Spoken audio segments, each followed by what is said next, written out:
ಒಂದು ಘೋಷಣೆಯನ್ನ ಮಾಡಿದೆ. ಆ ಘೋಷಣೆ ಏನಪ್ಪಾ ಅಂತಂದ್ರೆ, ಪ್ರತಿ ಜಿಲ್ಲೆನಲ್ಲಿ ಒಂದು ಮೆಡಿಕಲ್ ಕಾಲೇಜನ್ನು ಮಾಡಬೇಕು, ಪ್ರತಿ ಜಿಲ್ಲೆನಲ್ಲಿ ಒಂದು ಮೆಡಿಕಲ್ ಕಾಲೇಜನ್ನು ಮಾಡಬೇಕು ಅಂತಕ್ಕಂಥ ಘೋಷಣೆಯನ್ನು ಮಾಡಿ.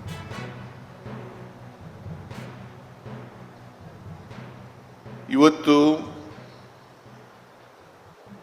ಕರ್ನಾಟಕದಲ್ಲಿ ಸುಮಾರು 71 ಮೆಡಿಕಲ್ ಕಾಲೇಜುಗಳಿದ್ದಾವೆ. ಆ 71 ಮೆಡಿಕಲ್ ಕಾಲೇಜುಗಳಲ್ಲಿ 22 ಸರ್ಕಾರಿ ಮೆಡಿಕಲ್ ಕಾಲೇಜುಗಳಿದ್ದಾವೆ ಅಂತಕ್ಕಂಥ ಮಾತುಗಳನ್ನು ಹೇಳಲಿಕ್ಕೆ ಬಯಸ್ತಾ ಇದ್ದೇನೆ.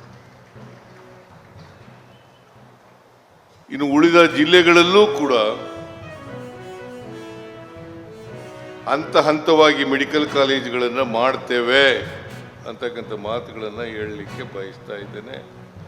ಶಿವಾನಂದ, ಬಿಜಾಪುರದಲ್ಲೂ ಕೂಡ ಮೆಡಿಕಲ್ ಕಾಲೇಜನ್ನು, ಸರ್ಕಾರಿ ಮೆಡಿಕಲ್ ಕಾಲೇಜನ್ನು ಮಾಡ್ತೇವೆ.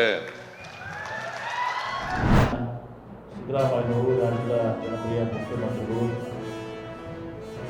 ಉಪಮುಖ್ಯಮಂತ್ರಿಗಳಾದ ಡಿ.ಕೆ ಶಿವಕುಮಾರ್ ಅವರು ಹಾಗೂ ವಿವಿಧ ಇಲಾಖೆಯ ಅಧಿಕಾರಿಗಳು, ಸಚಿವರು, ನಮ್ಮ ನಗರಾಭಿವೃದ್ಧಿ ಸಚಿವರಾದ ಸುರೇಶ್ ಬೈರತಿ ಅವರು, ಆಮೇಲೆ ಇವತ್ತು ರಾಮಲಿಂಗರೆಡ್ಡಿಯವರು, ನಮ್ಮ ಸಾರಿಗೆ ಸಚಿವರು, ಆಮೇಲೆ ಸಾಮಾಜಿಕ ಸಚಿವರಾದಂಥ ಮಹದೇವಪ್ಪ ಅವರು, ಹೈಯರ್ ಎಜುಕೇಷನ್ ಮಿನಿಸ್ಟರ್, ಉನ್ನತ ಶಿಕ್ಷಣ ಸಚಿವರಾದಂಥ ಶ್ರೀ ಸುಧಾಕರ್ ಅವರು, ಹಾಗೂ